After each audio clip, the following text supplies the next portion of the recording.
야고보에 계속되는 이 겉면의 말씀이 나옵니다. 1절을 보면 내 형제들아,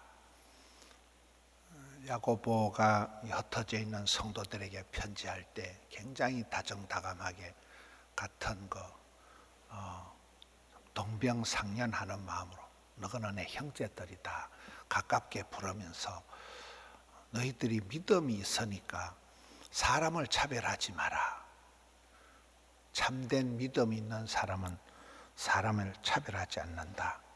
왜냐하면 하나님께서 우리를 부르실 때 빈부귀천을 따라서 남녀노소를 따라서 학력고하를 따라서 하나님이 우리를 차별하지 않듯이, 오히려 보면 성경은 똑손이를 이쁜이를 좋아하는 법이 없고 과와 가부와 세리와 창기와 약간 거시기한 사람을 하나님이 더 불쌍히 여겨주시고 사랑해 주시듯이 하나님이 우리를 차별하지 않는데 믿음의 사람들은 사람을 차별하여 대하지 말라, 이렇게 얘기하는 것입니다.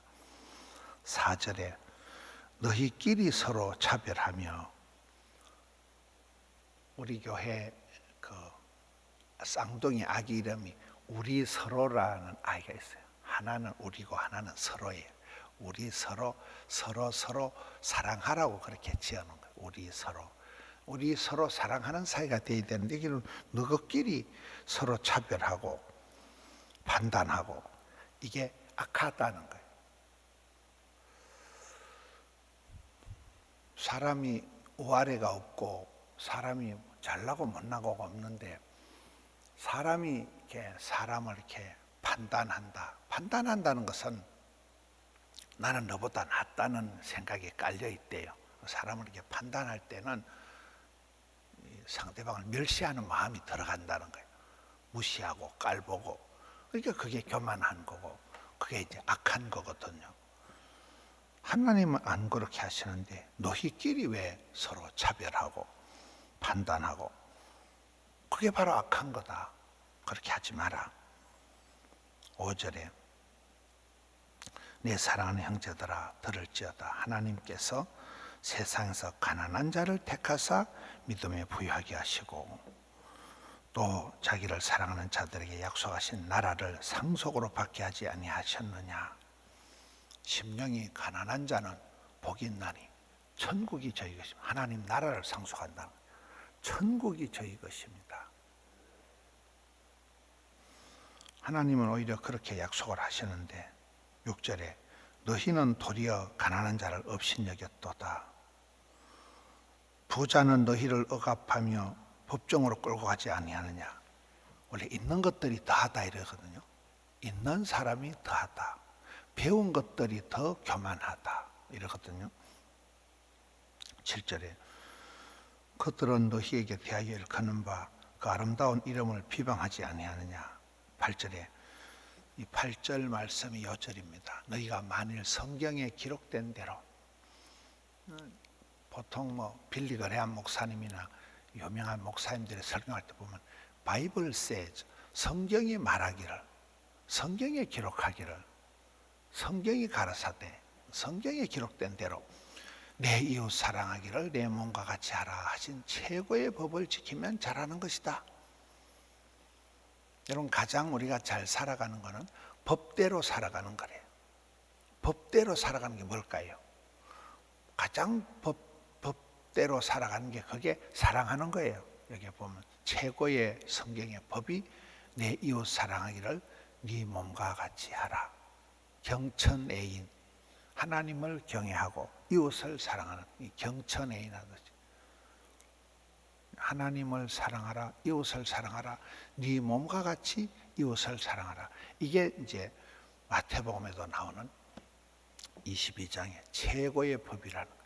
율법과 선지자의 강령이 다 사랑하면 다 해결이 되는 거예요. 우리가 꼴보기 싫어하고 미워하고 판단하고 멸시하니까 이게 문제가 생기는 거지. 사랑은 허다한 죄를 덮어버리니까 가장 여러분 잘 살아가는 건 법대로 살아가는 거다. 최고의 법은 사랑하는 거다.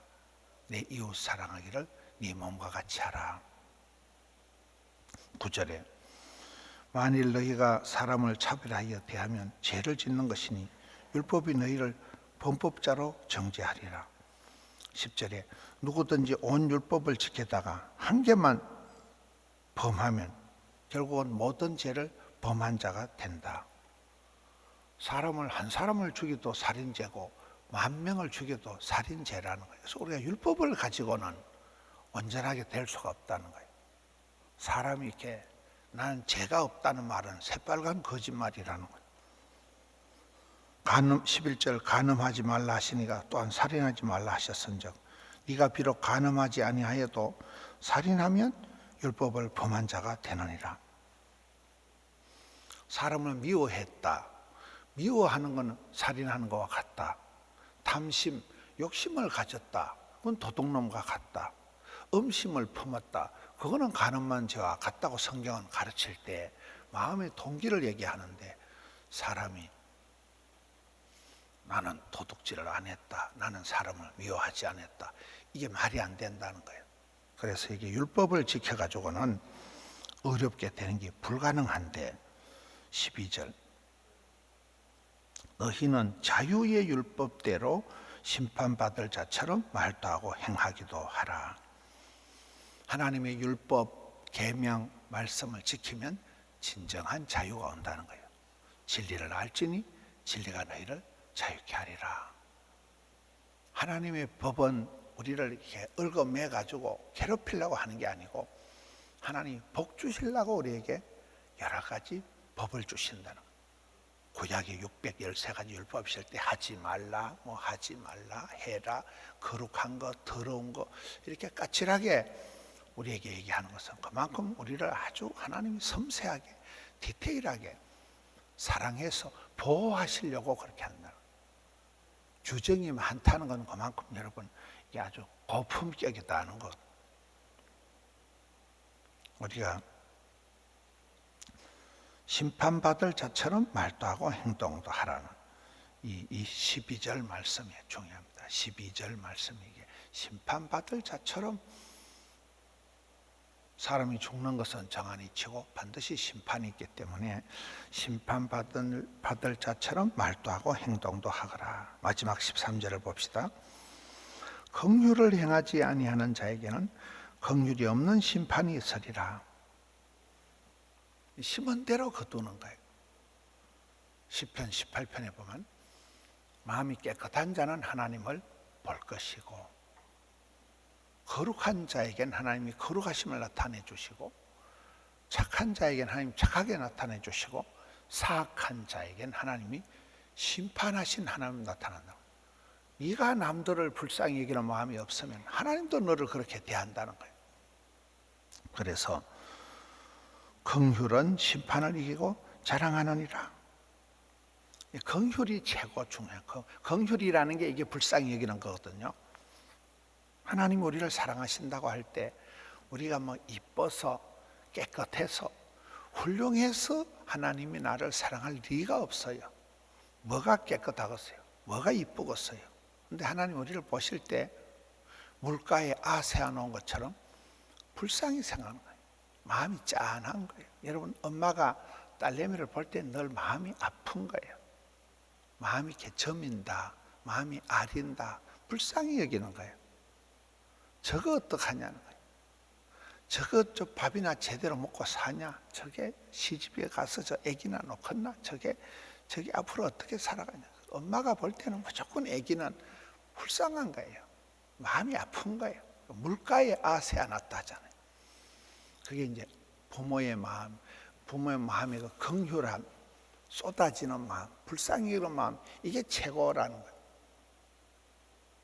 긍휼이 심판을 이긴다. 불쌍해서 못 본다는 거예요. 하나님이 우리를 대하실 때 우리를 불쌍히 여기기 때문에 은혜와 긍휼과 평강이 너희에게 있을지어다. 은혜 베푼다는 건 막 공짜로 준다는 것이고, 긍휼 베푼다는 건 불쌍히 여긴다는 것이고, 평강이라는 것은 마음에 기쁨이 있다는 거잖아요. 그래서 이 긍휼이 하나님의 긍휼하심으로 하나님이 나를 불쌍히 여기심으로 내가 구원받았다는 것을 기억을 하고, 너도 남들을 대할 때 불쌍히 여기는 마음으로 대하라는 거예요. 남들을 긍휼히 여기는 그것이 참된 믿음이다. 그것이 행함이 있는 믿음이다. 못돼가지고 마음의 여유가 하나도 없어가지고 까칠해가지고, 그건 하나님의 사람, 믿음의 사람, 행함 있는 믿음의 사람이 아니라는 거예요. 하나님이 너를 불쌍히 여겨서 네 같은 걸, 죄인을 구원해 주셨는데 네가 뭘 그래 도도하게 막 사람을 차별하고 사람을 업신여기고 사람을 가짜게 여기고 그렇게 까칠하게 대하지 마라. 그렇죠? 아픈 사람을 보면, 이게 이제 우리가 사람을 대할 때 그런, 남들을 보고 나를 보는 거잖아요. 내가 어려울 때, 내가 아플 때, 내가 힘들 때 그 모습을 이렇게 성도들한테서 보는 거잖아요. 그럴 때 같이 울고, 동병상련, 이심전심, 서로 마음이 아픈 거죠. 그러면 그게 사랑하는 거거든. 오늘 여기에 사람을 차별하지 마라. 하나님도 너를 차별 안 한다. 그리고 사랑해라. 최고의 법이다. 그리고 불쌍히 여기라. 불쌍히 여기는 게 장땡이다. 심판을 이긴다. 여러분, 우리가 모든 사람을 사랑하고 존경하기가 어려워요. 존경스럽지가 않아요. 아주 콩으로 메주를 써라 이 자식아, 이런 마음이 들 때 그 사람을 대하는데 마음이 불쌍한 느낌이 들면 괜찮은 거예요. 아이고, 오죽했으면 저렇게 했나. 저 사람 마음이 오죽 힘들었으면, 오죽 저 마음이 그랬으면 저렇게 하겠나. 그렇게 적은히 여기고 불쌍히 여기고, 헤세드거든. 헤세드, 은총을 베풀어 주신다. 사랑스럽지 않은데 사랑해 주는 것, 불쌍히 여기는 사랑. 그러면 그 사람이 최고로 사랑하는 거예요. 그 사람을 받아들이는 거예요. 인간관계가 긍휼히 여기는 마음이 최고다.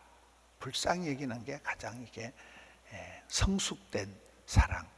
사랑할 수 없는 사람을 사랑하는, 엄마가 딸을 생각하는 이런 거 늘 마음이 아픈 거예요. 어떡하냐는 거예요. 저건 말도 안 듣고 얘기를 하면 지랄하고 가만도 안 지 맘대로, 저거 어떡하냐는 거예요. 저것도 부모가 자식을 생각하는 거 가슴 아픈 사랑, 긍휼히 여기는, 하나님이 우리를 대할 때 은혜와 긍휼과 평강을 주시는 분인데, 우리도 남들을 긍휼히 여기는 이것이 참된 믿음이다. 믿음의 표는 인간관계에서 드러나는 거예요. 막 도도하게 까칠하게 대하는 사람은 아직도 그 마음에 성령이 없는 거예요. 생명의 빛이 없는 거예요. 예수님에 대한 믿음이, 하나님에 대한 사랑이 없는 거예요. 지가 사랑을 못 받아봤기 때문에, 하나님의 그 긍휼히 여기는 사랑을 모르기 때문에 그런 거예요. 그렇죠? 고기도 먹어본 사람이 먹는다고 사랑을 많이 받고 사랑받고 은총받고 귀염둥이 예쁜둥이 우리 자기 한국도 자기 사랑을 많이 받고 자란 아이들은 구김살이 없다 그러잖아요. 이 긍휼히 여기는 사랑을 받은 저와 여러분이 또한 사람들을 긍휼히 여기는, 불쌍히 여기는 이런 믿음의 삶을 또 주말에 잘 감당하시기를 주님의 이름으로 축원합니다. 하나님 아버지 감사합니다. 일마다 때마다 저희들을 불쌍히 여겨 주시니 감사합니다.